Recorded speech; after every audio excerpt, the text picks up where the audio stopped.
Yang terhormat Bapak Ibu sekalian yang berbahagia, puji syukur mari kita panjatkan kepada Allah Subhanahu wa Ta'ala atas rahmat berupa sehat yang diberikan kepada kita, dan tidak lupa juga mari kita sampaikan salawat serta salam kepada Nabi besar kita Muhammad Sallallahu Alaihi Wasallam. Semoga tetap tercurahkan kepada Rasulullah Sallallahu Alaihi Wasallam ya. Pada kegiatan ini topik yang akan kita bicarakan yaitu mengenai pengimbasan budaya positif di lingkungan sekolah. Kegiatan CGP dilanjutkan oleh Bu Ali ya. Kemudian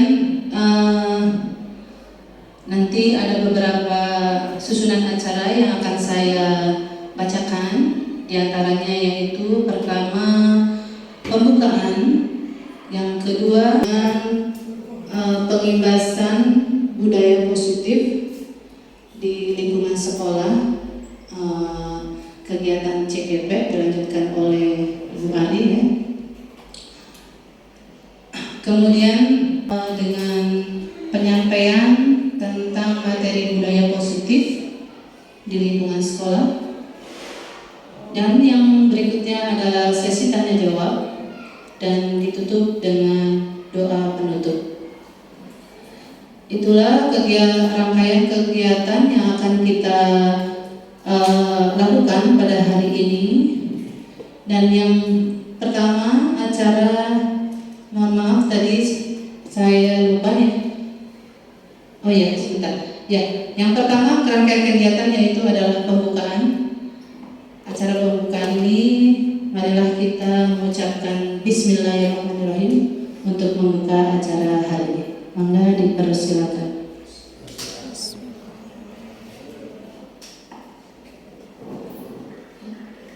Terima kasih Bu Bapak Guru. Acara yang kedua yaitu berlanjut Ibu Ari Wahyudi. Mangga waktu dan tempat disilakan.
Sebagai pemateri, tapi saling mengimbaskan saja, saling belajar, di mana saya akan kita mengadakan diskusi mengenai budaya positif.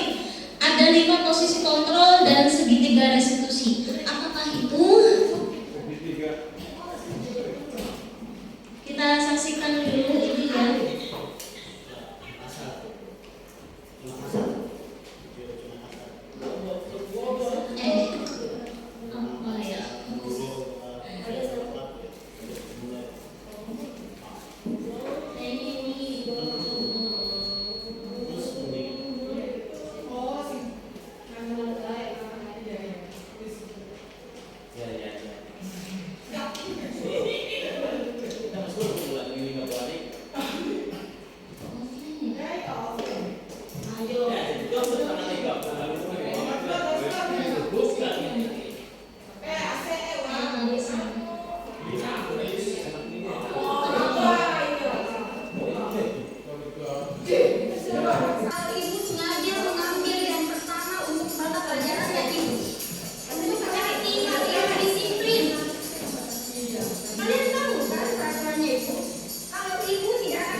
Tapi ingat kok besok, kalau kau masih terlambat begini, ibu tidak akan mulai pelajaran lagi.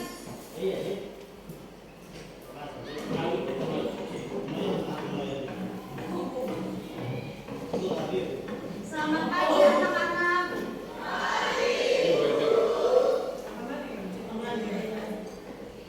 Betul-betul ini kayak lagi. Tidak ada tobat-tobatnya. Kemarin sudah dilempari di gara-gara terlambat di kelas. Ada yang tahu kemana kayak? Assalamualaikum.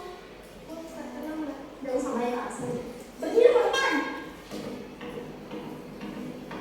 Sepanjang pelajarannya ibu hari ini, kau berdiri terus ke depan.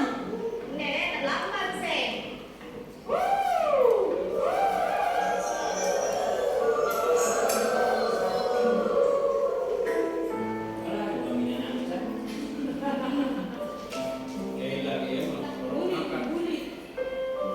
Dan pemicunya adalah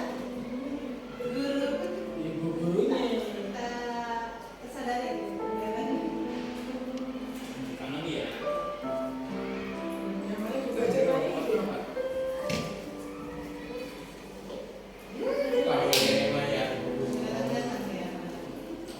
Sudah 1 jam lebih ini kayak Anda datang.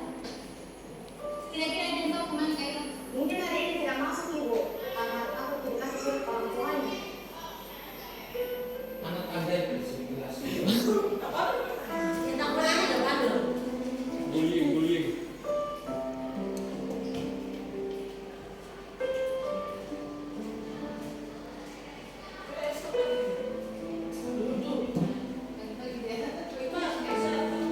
Stiker. Pagi anak-anak.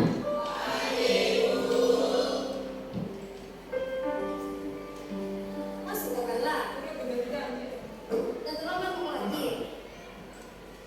Kayla ke depan.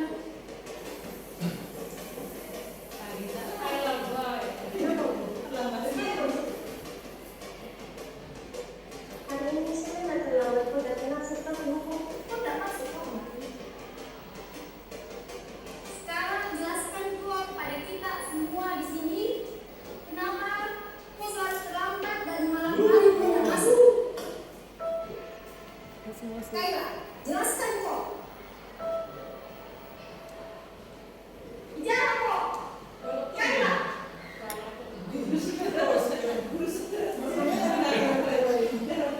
Gara-gara saya, kalian semua gak belajar. Hari pertama, saya terlambat karena rumahku dengan berdarah.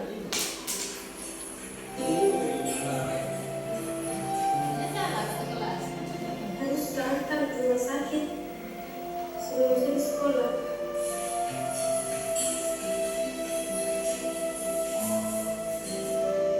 Hari kedua, saya terlambat ke sekolah karena harus ke rumah sakit setelah makan rumahku baru saya ke sekolah. Hari ketiga kemarin, saya tidak masuk sekolah. Saya nggak mungkin.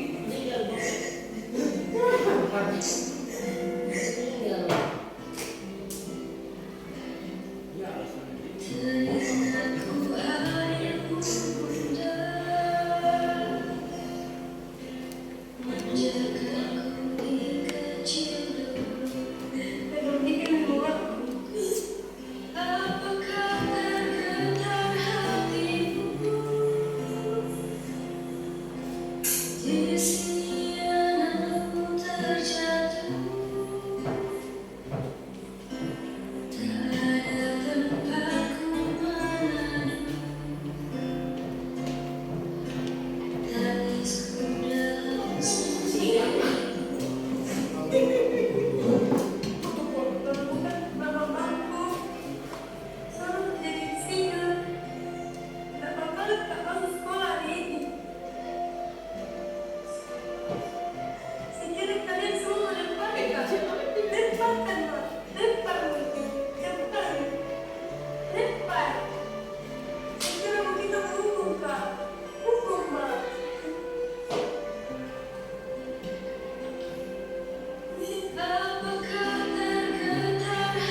Oke, terima kasih ya Bapak dan Ibu.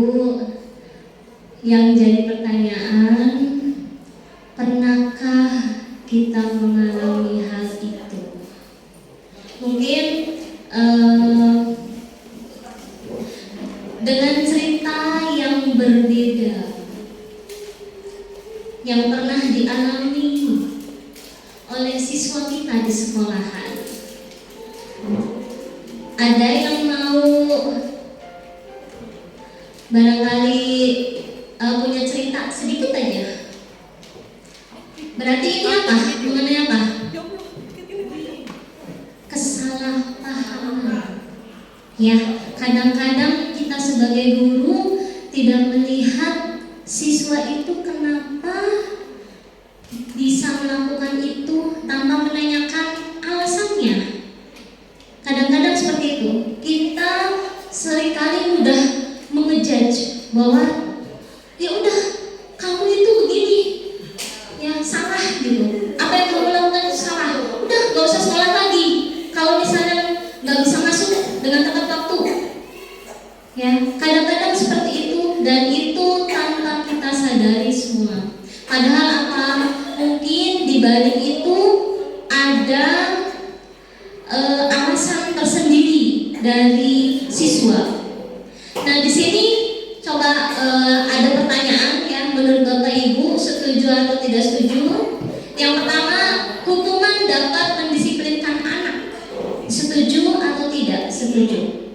Hukumannya seperti apa dulu? Ya, hukumannya seperti apa?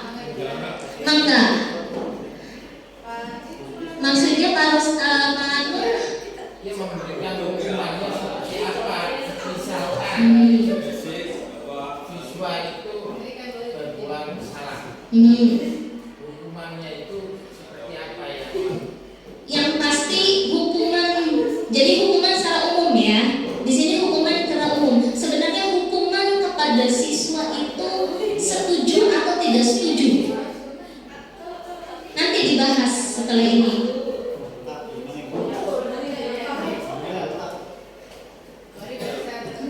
Iya, boleh. Kalau menurut saya, ini pertanyaan hukuman dapat mendisiplinkan anak ya. Sebetulnya hukuman itu kan bisa berupa fisik atau berupa non fisik ya. Kalau untuk hukuman fisik saya tidak setuju bahwasanya hukuman fisik itu dapat mendisiplinkan anak. Jadi hukuman yang tadi kata Pak Nuryadi bilang tergantung hukumannya seperti apa. Itu menurut saya hukuman itu ada yang fisik dan non fisik. Kalau selama fisik itu tidak dapat memberikan value yang nanti akhirnya adalah mendisiplinkan anak, karena nanti takutnya itu bisa menjadi bullying dari guru kepada siswa gitu ya. Contoh misalnya lari, kadang-kadang kita masih lari keliling lapangan 10 gitu. Akhirnya anak pingsan, tapi nilai akhir itu anak ya tidak sadar, tidak menyadari, malah timbul kebencian kepada guru. Kalau non fisik misalnya berupa hal yang mendidik gitu. Misalnya kalau ada anak yang kemarin di sekolah kita itu ya, anak yang telat duha disuruh menyebutkan menyebutkan Asmaul Husna gitu. Itu kan mendidik gitu. Selama hukuman itu mendidik dan tidak berhubungan dengan fisik, saya setuju. Nah, ini berlanjut di nomor 2 Bapak Ibu. Ya, pemberian hukuman dengan hal positif seperti membaca atau membersihkan halaman sekolah, apakah dapat meningkatkan disiplin anak? Nah, itu nanti kelanjutan ke sana. Sebab pemberian hukuman itu sebenarnya boleh atau tidak, kan gitu. Ya, nah seperti itu. Baik. Kemudian, apakah memberi penghargaan juga dapat meningkatkan motivasi belajar anak?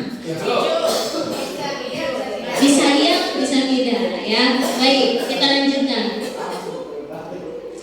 Nah, di sini sebenarnya eksplorasi konsep yang saya pelajari itu ada 6, ya. Tapi yang hari ini kita akan bahas yaitu mengenai 5 posisi kontrol dengan segitiga restitusi yang benar-benar berhubungan dengan siswa. Saya yakin untuk keyakinan kelas Ibu Bapak sudah pernah membuat. Kemarin saya pernah berdiskusi dengan Ibu Linda, ya. Ibu Linda pernah membuat keyakinan kelas, ya kan, ya. Nah itu. Jadi yang hari ini kita akan bahas adalah 2. Coba, jika ini kegiatan kepala tangan ya, dengan sobeklah secari kertas kecil, tuliskan benda atau sesuatu yang dapat berharga untuk Anda. Letakkan di salah satu tangan Anda dan genggam benda tersebut dengan segala daya. Buatlah sebuah kepalan. Nah, teman B-nya mencoba dengan sekuat tenaga dengan berbagai cara untuk meminta Anda memberikan benda tersebut. Bisa membujuk, mengancam, menghardik, merayu. Ada yang mau memperagakan? Silakan, ya. Gimana caranya? Coba. Saya ini pegang ini. Oke, ya saya pegang. Gimana caranya Bapak dan Ibu agar saya bisa memberikan yang apa yang ada di tangan saya? Gimana caranya?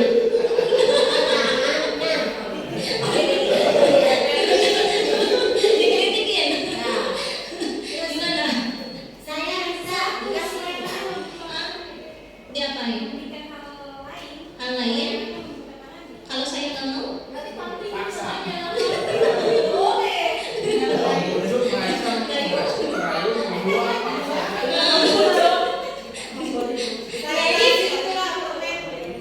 Masih permen. Nah ini sebenarnya gambaran kita semua Bapak Ibu, ya. Ini gambaran kita semua. Bagaimana caranya agar kita bisa istilahnya mendidik anak dengan baik itu kayak gimana sih? Dengan berbagai macam variasi yang ada, ya kan? Ya. Ini hanya istilah saja Bapak Ibu. Mungkin akan merasa kesulitan ya jika anaknya memang benar-benar nggak mau gitu, ya nggak mau. Jangan Bapak Ibu mau memaksanya gitu. Dikebukin gitu baru. Nah itu kan ya seperti itu, ini gambaran saja. Kita lanjut ke sini Bapak Ibu. Disiplin positif di sini ada beberapa teori ya bahwa kita itu bisa untuk menghindari hukuman. Jadi kita bisa lihat dulu makna disiplin. Apa itu disiplin? Disiplin itu adalah rasa ketaatan dan kepatuhan terhadap nilai-nilai yang dipercaya dan menjadi tanggung jawabnya, sehingga akan menjadi sesuatu kebiasaan yang baik. Itu disiplin. Kemudian di sini ada teori motivasi untuk menghindari hukuman. Apakah untuk mendapatkan imbalan? Ya, motivasi itu.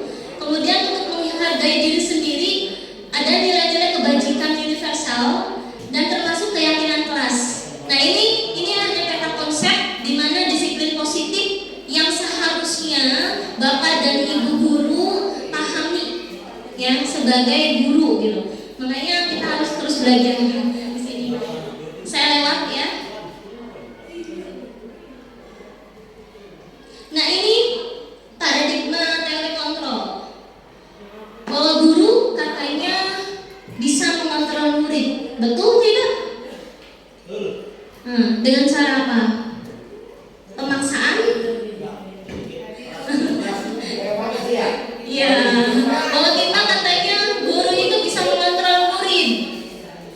Kenapa dia dikontrol? Kenapa anak tersebut bisa menurut? Kan gitu. Ya, kita nggak tahu kenapa kok bisa menurut anak tuh. Ya. Ada rasa emosional. Kemudian, nah ini kritik dan membuat orang merasa bersalah dapat menguatkan karakter.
dan eksternal. Menurut Ki Hajar Dewantara, merdeka, kita kan kurikulum merdeka ya, artinya apa sih katanya? Tidak hanya terlepas dari perintah, akan tetapi juga cakap buat memerintah diri sendiri. Makanya kemarin untuk P5 ya, saya meminta membebaskan siswa mau milih apa, mau melakukan apa. Nah, itu salah satu merdekanya di sana. Kita lewat ya, ini apakah penghargaan tadi dapat menurunkan kualitas, penghargaan dapat mematikan kreativitas, penghargaan mengurangi motivasi intrinsik. Seperti halnya apa? Kita kadang mudah sekali. Siapa yang bisa menjawab pertanyaan ini nanti akan dikasih pulpen. Siapa yang bisa menjawab pertanyaan ini akan ibu kasih uang 50.000. Nah seperti itu. Nah ketika suatu saat ya tidak ada hadiah yang kita berikan, apakah ada yang angkat tangan anak tersebut? Itu di sana pertanyaannya. Kadang-kadang ya, jadi kan ada motivasi internalnya. Jadi gimana caranya kita sebagai guru bisa memotivasi secara internal, jadi tanpa mengharapkan imbalan atau penghargaan apapun. Jadi sebenarnya imbalan penghargaan benar nggak? Benar. Boleh? Boleh, tapi dengan cara yang lain ya, kalau bisa dengan cara yang lain. Oke, nah di sini kita lanjut aja. Oke, di sini ada kasus ya. Silakan Bapak dan Ibu boleh perwakilan menuliskan.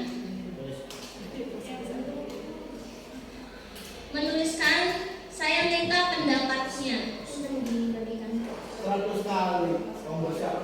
Mencatat 100 kali di dalam buku kalimat. Saya tidak akan terlambat lagi karena terlambat ke sekolah. Itu termasuk hukuman atau konsekuensi. Ya. Nanti ditulis aja, ditulis. Nanti saya minta pendapatnya. Kenapa Bapak menjawab hukuman? Mengapa Bapak Ibu menjawab konsekuensi? Iya, nomor 1 apa?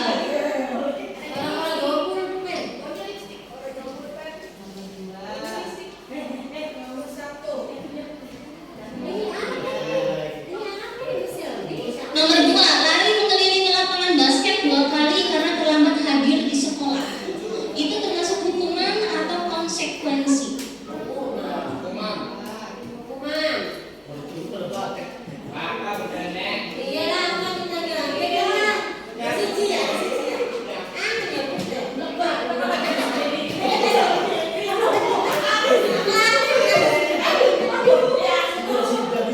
Sudah, Bapak Ibu? Sudah?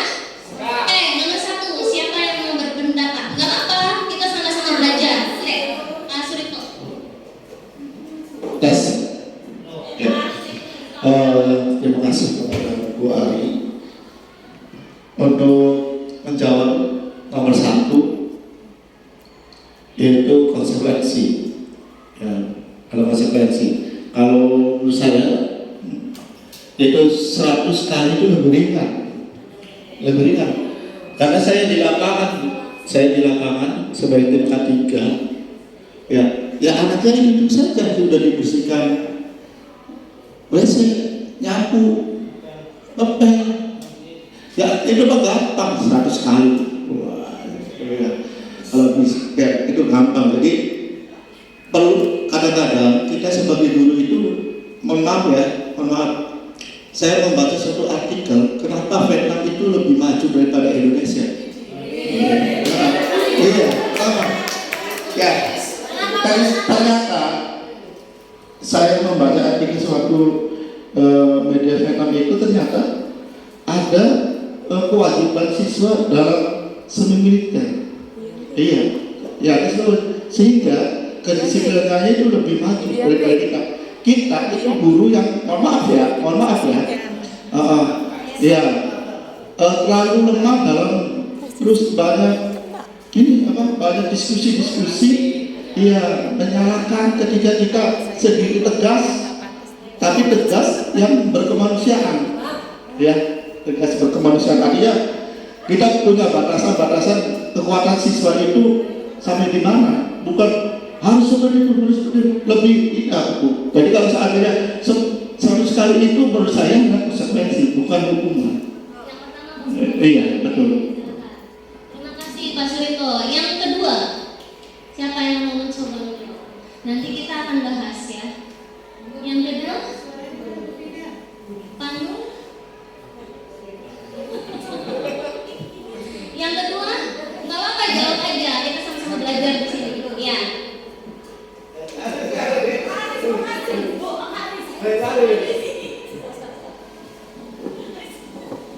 Cek. Untuk yang kedua itu adalah hukuman. Karena kalau sebuah konsekuensi adalah hukuman yang pertama karena adanya sebuah pelanggaran, ya pelanggaran dengan adanya terlambat hadir di sekolah sesuai dengan jadwal yang sudah ditentukan, maka siswa yang melanggar peraturan itu sudah ada ketentuan, itu diberi hukuman. Nah, kalau ya mungkin itu saja. Ya, silakan. Siapa lagi yang ketiga? Boleh? Saya. Ya, boleh. Monggo. Saya jawab untuk yang ketiga, yaitu murid diminta untuk push up 15 kali karena tidak menggunakan masa sekolah. Saya berpendapat ini adalah hukuman. Kenapa? Karena berhubungan dengan hukuman fisik. Ya. Kalau konsekuensi itu adalah hal yang harus ditanggung ketika dia memang berbuat salah, tapi tidak berhubungan dengan fisik ininya ya, hukumannya. Gitu. Sebetulnya konsekuensi dan hukum itu sama-sama punishment ya, tapi kalau hukuman menurut saya itu hubungannya ke fisik dan tidak berhubungan dengan mata pelajaran. Kalau yang di poin terakhir itu lari mengelilingi lapangan basket 2 kali karena terlambat 10 menit, itu saya bukan hukuman itu. Saya berpendapat itu adalah konsekuensi. Karena masih berhubungan dengan pelajaran PJOK. Jadi bisa dianggap sebagai warming up ya, warming up untuk pemanasan, untuk olahraga kan. Nah, kalau misalnya tidak ada hubungan dengan olahraga seperti di nomor 3, itu kan pusat 5 kali, tapi tidak ada hubungannya, hanya karena masker, bukan karena hanya ya, tapi hukumannya tidak terlalu berat dan berkaitan dengan fisik. Berarti sudah 2 tadi ya dari yang terakhir nama yang lanjut kita bareng-bareng coba menggantikan kertas tugas teman antara konsekuensi. Oke, itu untuk Bapak Ibu ya. Sekarang membersihkan tumpahan air di meja tulis karena tersenggol pada saat belajar. Konsekuensi, murid disuruh untuk mengenakan sepatu seharian di sekolah. Kamu saya Karena tidak menggunakan sepatu hitam. hukuman. Karena bisa jadi itu kan dampaknya itu mempermalukan anak. Ya. Kita Jadi lihat di dampak sini. secara psikologis ya. Ya, ini jawabannya Bapak Ibu. Berarti pertama itu terlalu banyak ya. Karena terlalu banyak gitu ya. Jadi memberatkan. Ya, Bikin capek gitu. jadi hukuman itu kan tadi ada yang berupa fisik, ada yang non fisik kan hukuman itu kan. Nah itu. Jadi Bapak Ibu, apa yang kita lakukan selama ini itu termasuk hukuman atau konsekuensi kan gitu. Ya, Kebanyakan hukuman. kebanyakan hukuman tanpa kita sadari. Ya. Oke. Nah ini kalau hukuman itu sesuatu yang menyakitkan harus terjadi, membuat anak sakit untuk jangka waktu lama tanpa kita sadari Bapak Ibu. Kadang-kadang anak jadi, aduh ya ini dendam, mungkin ada dendam, ada sakit hati, saling membenci ya. Kadang-kadang sampai pernah ada kejadian motor guru dikempesin, ya kan? Nah kemarin yang sampai digorok itu lehernya ini kan, ya karena apa? Guru memberikan hukuman di sana. Nah itu dia, ya. Jadi ada rasa marah, bersalah, dipermalukan, merasa tak dihargai, itu adalah hukuman. Kemudian kalau konsekuensi, nah ini anak benar-benar kita benar-benar agar anak bisa menghargai apa itu disiplin. Ada stimulus tanggapannya, konsep diri yang baik, mendorong anak agar mudah menyesuaikan diri. Ya, tanpa dia kehilangan hak, dibuat tidak nyaman, diasingkan untuk sementara. Nah, ini time out pada konsekuensi. Sebenarnya mana sih yang akan kita lakukan? Hukuman atau konsekuensi? Atau adakah hal yang lain? Ya, baik, kita lanjutkan. Nah, di sini kita sebagai guru ada 5 posisi kontrol. Kita lihat dulu ya.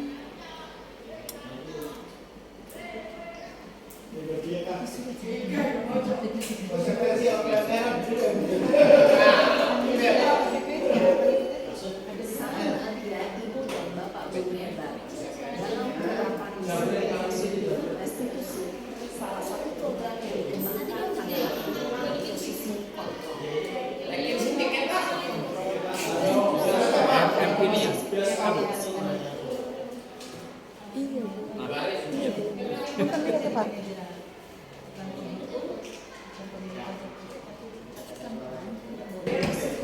Adalah proses perjalanan seorang pendidik agar dapat mengenali dirinya.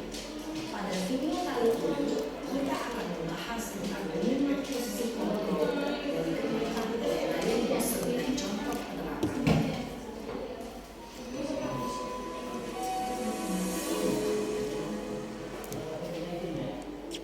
Lima posisi kontrol itu adalah 1. Posisi penghukum. 2. Posisi pembuat merasa bersalah. 3. Posisi teman. 4. Posisi pemantau atau monitor. Dan 5. Posisi manajer. Untuk lebih memahami kelima posisi tersebut, mari kita saksikan kasus Naren yang terlambat hadir waktu murid di sekolah dan melihat bagaimana kelima posisi kontrol dalam menghadapi masalah tersebut.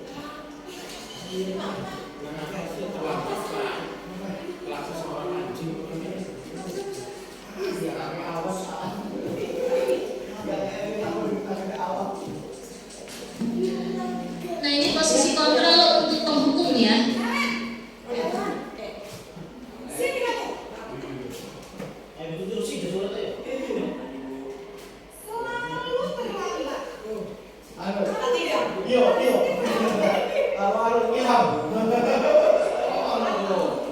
Apa coba? Alasan kamu apa lagi? Kapan sih kamu tidak terlambat? Malas sekali ya kamu jadi anak. Saya Dasar pemalas. Gak kapok-kapok sih kamu. Sudah berapa kali terlambat? Sana, kamu keliling lapangan basket 2 kali. itu banyak bahasa saya habis dari lapangan basket, Bu. Kenapa? Kamu melawan ibu. Ya. Berani-beraninya jawab. Sudah terlambat, masih berani jawab pula. Sekarang,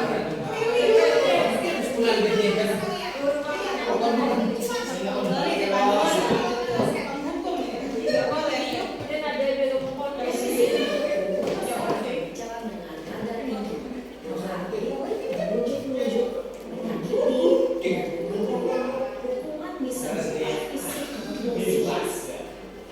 Ibu dan bapak berbeda. Dampak yang terjadi ketika guru berada pada posisi kontrol belum cenderung akan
Bu, maaf sekali.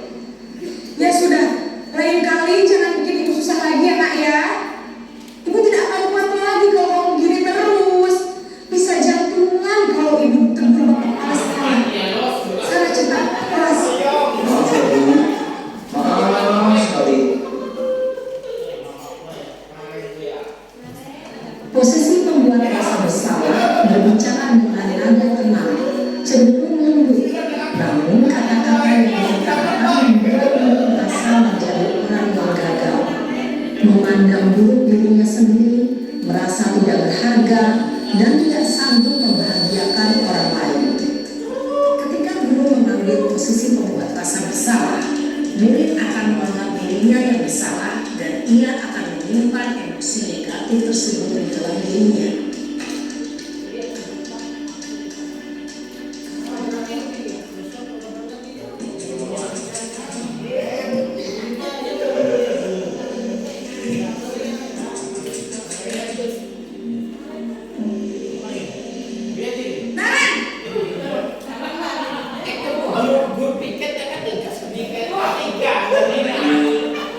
Wah, sudah jam berapa ini nak? Terlambat lagi ya sayang.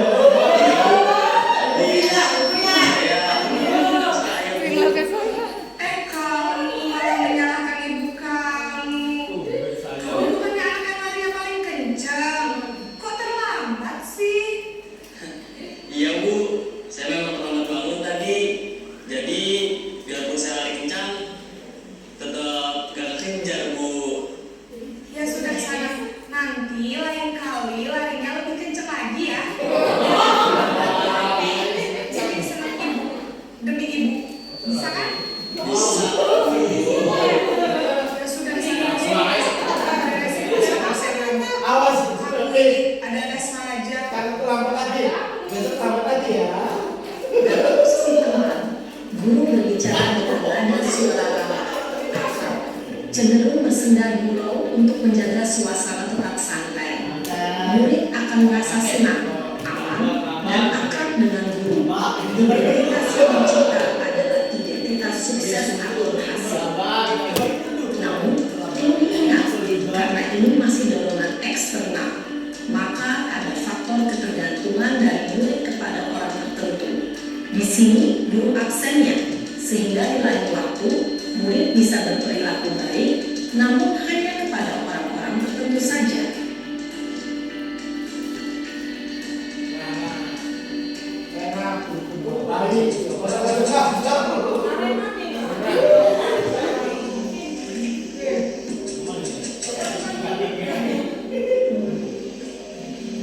Naren!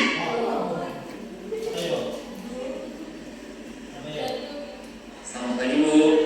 Naren, apa peraturan sekolah kita tentang jam berapa kita harus masuk sekolah, nak?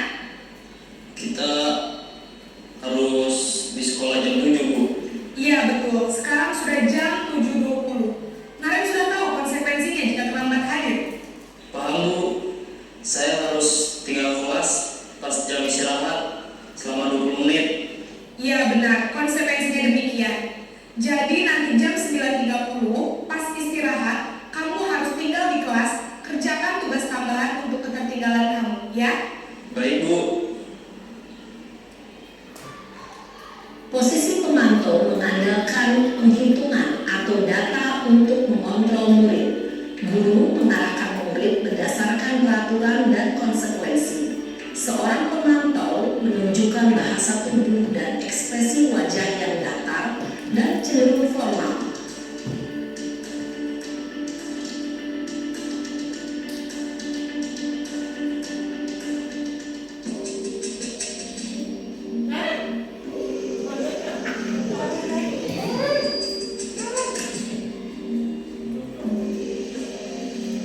Naren!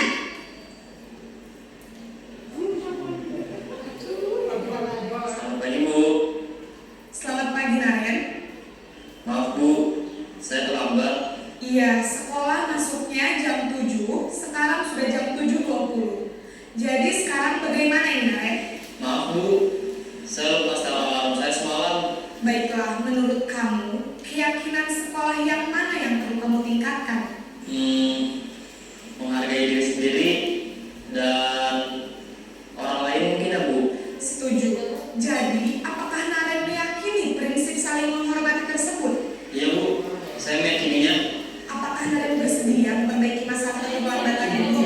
Iya Bu. Bagaimana kamu akan perbaiki masalah keterlambatan ini? Saya akan coba untuk tidak lupa menyetel alamat saya Bu. Baik, kalau Naren lupa menyetel alamatnya, ada orang yang kira-kira bisa bantu mengingatkan tidak? Ada Bu. Kakak saya, Kak Emma. Ada lagi selain Kak Emma? Selain Kak Emma, ada ibu saya. Baik, jadi yang mengingatkan Naren adalah Kak Emma dan ibu kamu ya? Kira-kira akan mulai start alarm kapan nih Naren? Setelah pulang sekolah, akan segera saya lakukan. Baik, jadi Naren akan setel alarm untuk bangun besok pagi dan akan diingatkan oleh kakak dan ibunda Naren ya. Ada lagi yang mungkin perlu dilakukan Naren agar tidak terlambat bangun lagi? Tidak ada Bu. Baik Naren, terima kasih untuk kerjasama kamu. Sekarang kamu perlu kembali ke kelas untuk belajar. Baik Bu, terima kasih.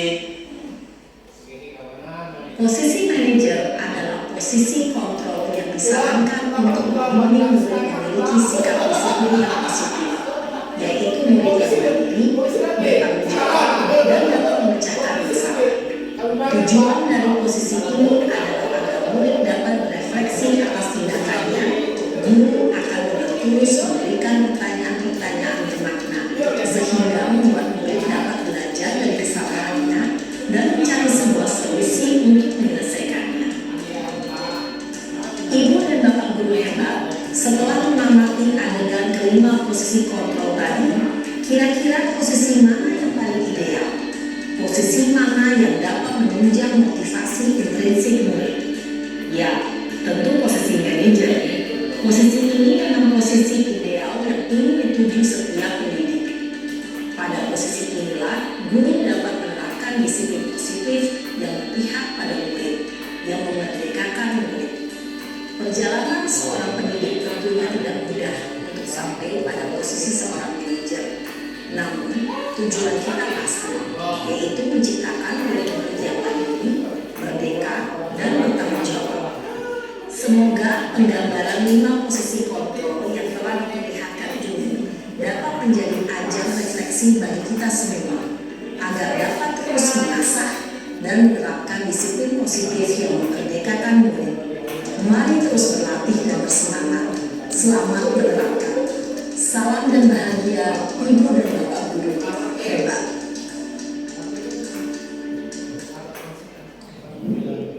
Oke, ya.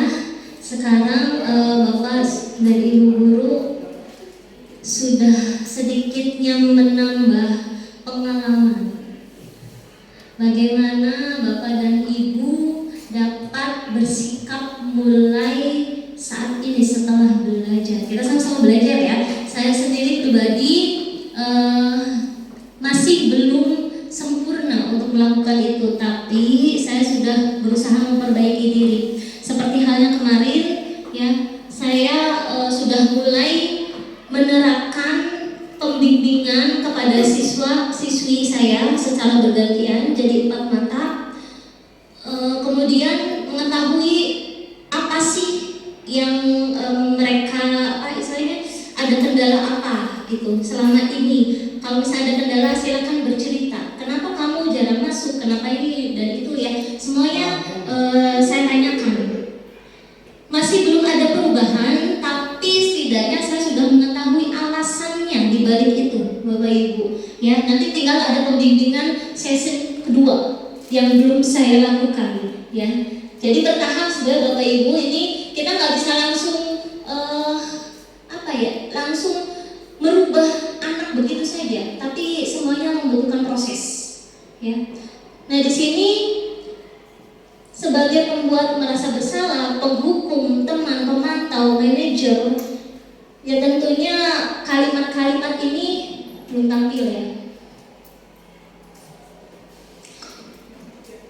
Kalimat-kalimat ini seringkali kita lakukan dan tanpa kita sadari. Kita lanjutkan.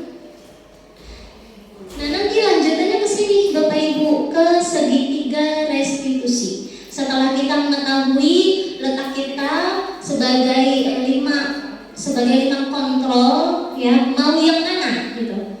Nah ini masuk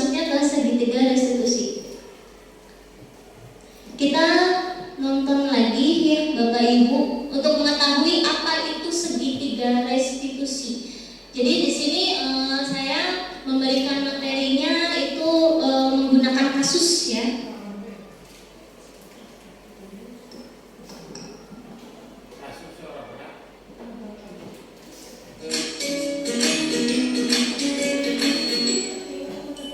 Salam dan bahagia Ibu dan Bapak Guru hebat. Pada video kali ini kita akan membahas tentang salah satu program disiplin positif yang diterapkan di lingkungan sekolah yang dikenal dengan nama restitusi.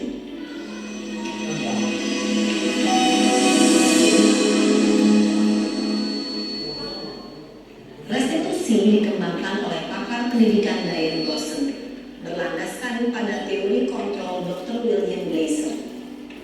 Segitiga restitusi adalah suatu proses dialog yang dijalankan oleh guru atau orang tua agar dapat menghasilkan murid yang mandiri dan bertanggung jawab. Pada saat guru di posisi manajer, aspek yang dikembangkan pada murid adalah motivasi intrinsik, sehingga penanaman nilai-nilai kebajikan dapat tumbuh dan berkembang menjadi suatu kebiasaan positif yang akhirnya membentuk karakter murid.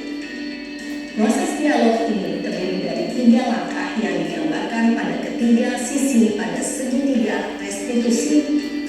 Sisi pertama adalah menstabilkan identitas. Sisi yang kedua adalah validasi tindakan yang salah. Dan sisi yang ketiga adalah menanyakan keyakinan. Ibu dan Bapak Guru, berikut ini akan menunjukkan bagaimana seorang guru berada dalam posisi manajer menggunakan penerapan segitiga restitusi.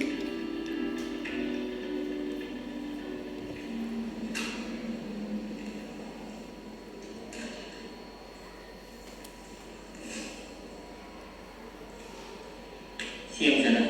Siang Pak. Sudah lama gak ketemu Sarah? Kenapa hari ini ada di sini? Kesel Pak, kesel banget. Masa aku dikatain tukang fitnah Pak? Ya aku marah lah. Aku balik katain TK di depan kelas. Kesel banget. Oh begitu. Ya pasti kamu marah dan kesal. Bapak juga akan marah apabila ada yang menuduh Bapak seperti itu. Kemudian pada saat itu kamu mau melakukan apa? Ya saya harus ngatain TK lah Pak. Kesel banget. Saya bentak-bentak dia di depan teman-teman lain. Oh begitu. Pasti kamu melakukan seperti itu karena suatu alasan tertentu bukan? Iyalah, saya diam saja Pak. Ya saya bela diri lah. Masa saya dituduh tukang fitnah? Ya wajar lah. Mempertahankan harga diri itu sesuatu yang penting buat kamu. Untung kamu tidak bertindak lebih gegabah lagi. Hanya membentak-bentak. Iya Pak. Untung saya masih bersabar dan hanya membentak saja. Sudah gemes padahal. Saya pasti bela diri lah. Ya pasti ya. Tapi kamu memilih untuk tetap bertahan dan bersabar. Kamu memilih untuk tidak berbuat lebih parah lagi bukan? Iya. Nah, sekarang coba kita lihat lagi tindakan kamu yang bentak-bentak Eka di kelas. Tindakan kamu itu kira-kira sesuai dengan keyakinan kelas atau prinsip kamu tidak? Enggak lah Pak. Capek Pak jadi pemarah. Jadi keyakinan atau prinsip mana yang kurang sesuai dengan keinginan kamu? Ya, saya sebenarnya sangat menghargai orang lain. Mungkin saat itu saya menjadi emosi, jadi tidak menunjukkan sikap itu. Kamu meyakini tidak? Menghargai orang lain itu penting buat kamu. Yakinlah Pak. Iya, setuju. Kita harus saling menghargai. Namun, ada juga keyakinan yang kita sepakati yang perlu kita jalankan apabila kita sedang marah, bukan? Ya saya bisa lebih proaktif, mulai dengan diri sendiri. Saya bisa jadi lebih bersabar, mengambil waktu jeda untuk berpikir mau apa selanjutnya. Kira-kira kamu bersedia memperbaiki masalah ini tidak? Bersedia Pak. Kalau kamu memperbaiki masalah ini, kamu akan menjadi orang seperti apa? Saya akan menjadi orang yang bertanggung jawab kali ya Pak.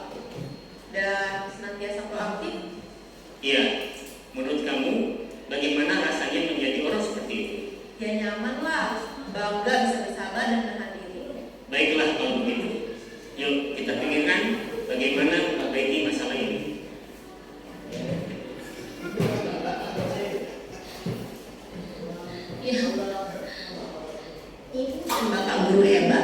Baru saja kita menyaksikan contoh bagaimana seorang guru berada dalam posisi manajer menggunakan penerapan segitiga restitusi. Mari kita bahas satu persatu. Pada sisi pertama, menstabilkan identitas berdasarkan pada prinsip bahwa membuat kesalahan adalah bagian dari proses pembelajaran.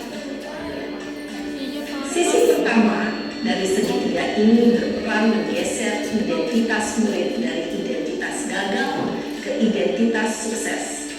Murid yang sedang bertingkah laku yang tidak pantas atau menarik diri saat itu sedang mengalami identitas gagal. Bila kita mengkritiknya, maka posisinya tidak akan terbuka. Kita bisa mengajukan pernyataan ini. 1. Membuat kesalahan sesuatu yang wajar. 2. Manusia tidak ada yang sempurna. 3. Kita bisa memperbaiki masalah ini. 4. Saya tidak menanyakan kesalahannya. Saya lebih fokus bagaimana memperbaiki masalah ini. 5. Apakah saat ini kamu telah menjadi orang yang baik untuk dirimu sendiri? Pada sisi kedua, validasi tindakan yang salah berlandaskan pada prinsip bahwa setiap perilaku berupaya memenuhi suatu kebutuhan tertentu. Guru yang telah memahami teori kontrol akan bergeser dari pemikiran stimulus respon menjadi proaktif dan mencoba untuk mengenali tujuan dari perilaku murid, mengenali dan mengakui kebutuhan murid ini dapat memperbaiki hubungan dengan murid tersebut. Pernyataan atau pertanyaan bisa disampaikan dengan nada suara tidak menghakimi atau memojokkan, sehingga dapat memberikan murid pada posisi positif. 1. Kamu bisa saja bertindak lebih gegabah lagi dari ini. 2. Kamu bukan melakukannya tanpa suatu alasan tertentu. 3. Kamu melakukannya karena mempertahankan sesuatu yang penting bagimu. 4. Mungkin kamu bisa mempelajari suatu perilaku baru yang lebih efektif. Bersediakah kamu mempelajarinya? Selanjutnya, kita akan simak sisi terakhir, yaitu menanyakan keyakinan. Teori kontrol menyatakan bahwa pada dasarnya kita termotivasi secara intensif pada saat perilaku yang salah telah divalidasi dan identitas sukses telah stabil. Maka murid telah siap mengaitkan keyakinan-keyakinannya dengan tindakannya yang salah dan pemikirannya telah bergeser ingin menjadi orang yang dituju. Pertanyaan-pertanyaan ini dapat mengaitkan keyakinan-keyakinan yang diambil murid. 1. Sebagai keluarga atau kelas, apa yang kita yakini? 2. Nilai-nilai apa yang telah kita sepakati? 3. Seperti apa gambaran sebuah kelas yang ideal bagi kamu? 4. Kamu ingin menjadi orang seperti apa?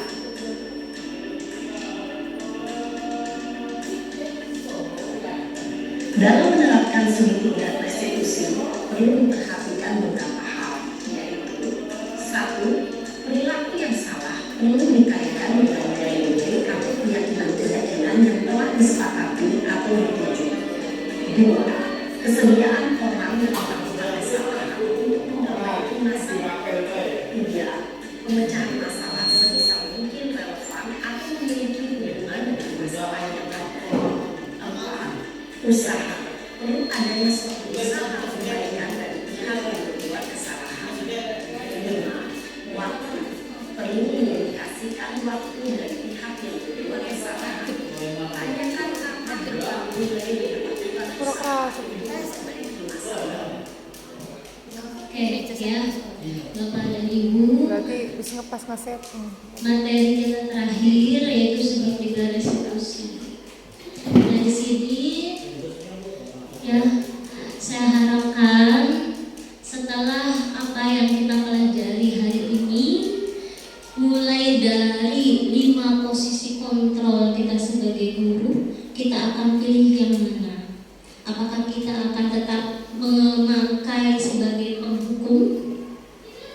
ya kan?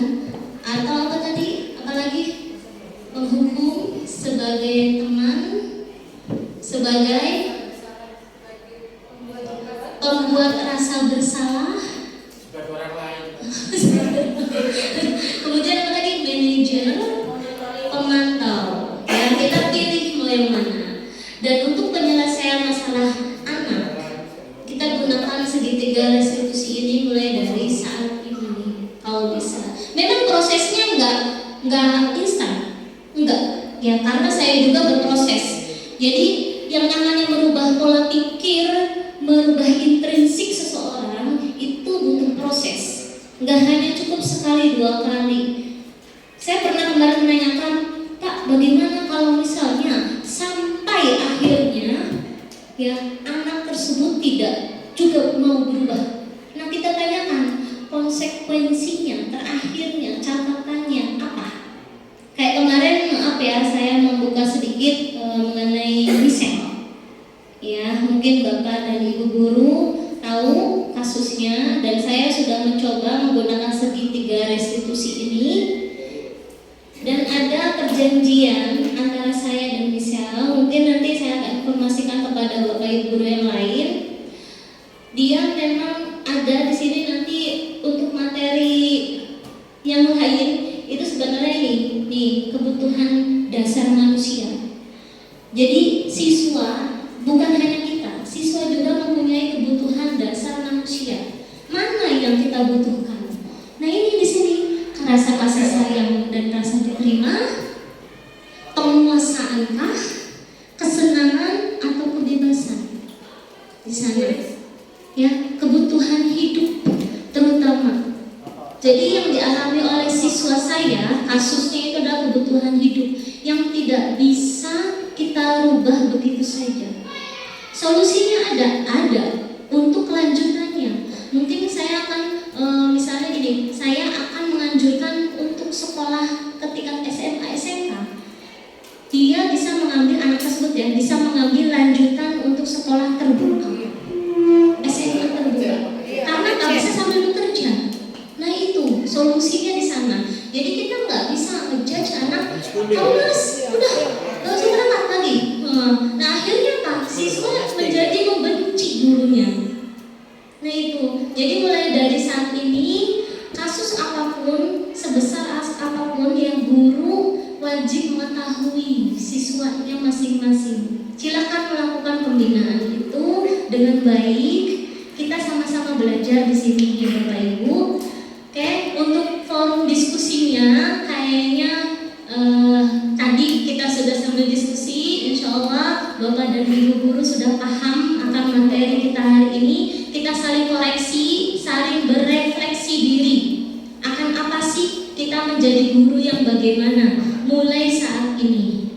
Ya, mungkin itu saja pemaparan materi dari saya. Terima kasih atas perhatiannya. Mohon maaf apabila ada kesalahan. Ya. Saya kembalikan lagi ke Ibu Moderator. Wabillahi taufiq wal hidayah. Wassalamualaikum warahmatullahi wabarakatuh. Oke, terima kasih Bu Ain yang sudah memberikan materi tentang budaya positif di lingkungan sekolah.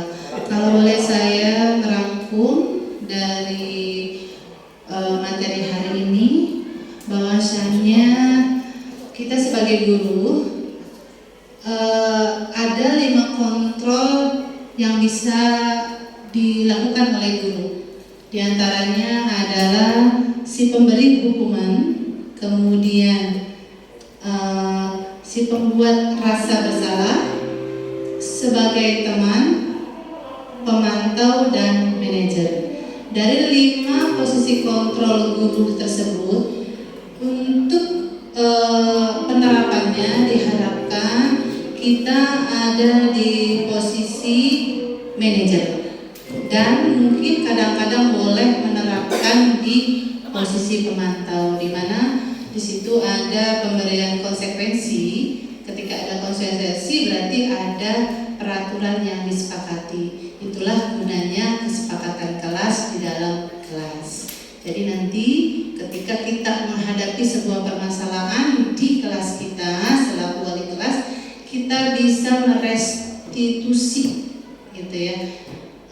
Dan restitusi itu berasal dari keyakinan yang disepakati di dalam kelas. Itulah manfaatnya dari kesepakatan kelas.